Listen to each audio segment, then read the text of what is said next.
Assembly వేదికగా కూటమి ప్రభుత్వం అసత్య ప్రచారం చేస్తోందన్నారు వైసీపీ నేత భూమన కరుణాకర్ రెడ్డి. తనను వైవి సుబ్బారెడ్డిని టార్గెట్ చేశారని మండిపడ్డారు. తాను ఏ తప్పు చేయలేదని స్పష్టం చేశారు. అందుకే నిజాలు నిర్భయంగా మాట్లాడుతానన్నారు.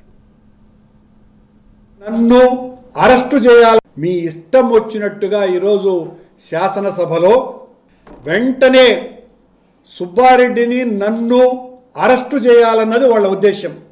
మాట్లాడినటువంటి వక్తలంతా కూడా నేరస్తులం మేమని, సుబ్బారెడ్డి నేనని, కనుక వాళ్ళను వదిలిపెట్టకూడదు అన్నటువంటి మాటలే వాళ్ళు మాట్లాడినారు.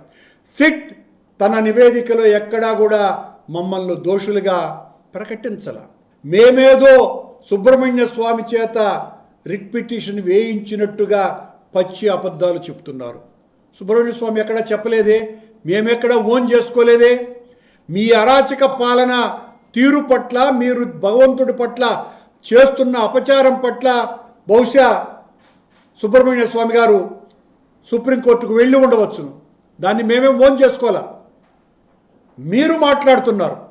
ముఖ్యమంత్రి గారి దగ్గర నుంచి ఆ కాలువ, మురిక్కాలువ శ్రీనివాసుల వరకు అందరూ కూడా పచ్చి అబద్ధాలే మాట్లాడినారు. అందులో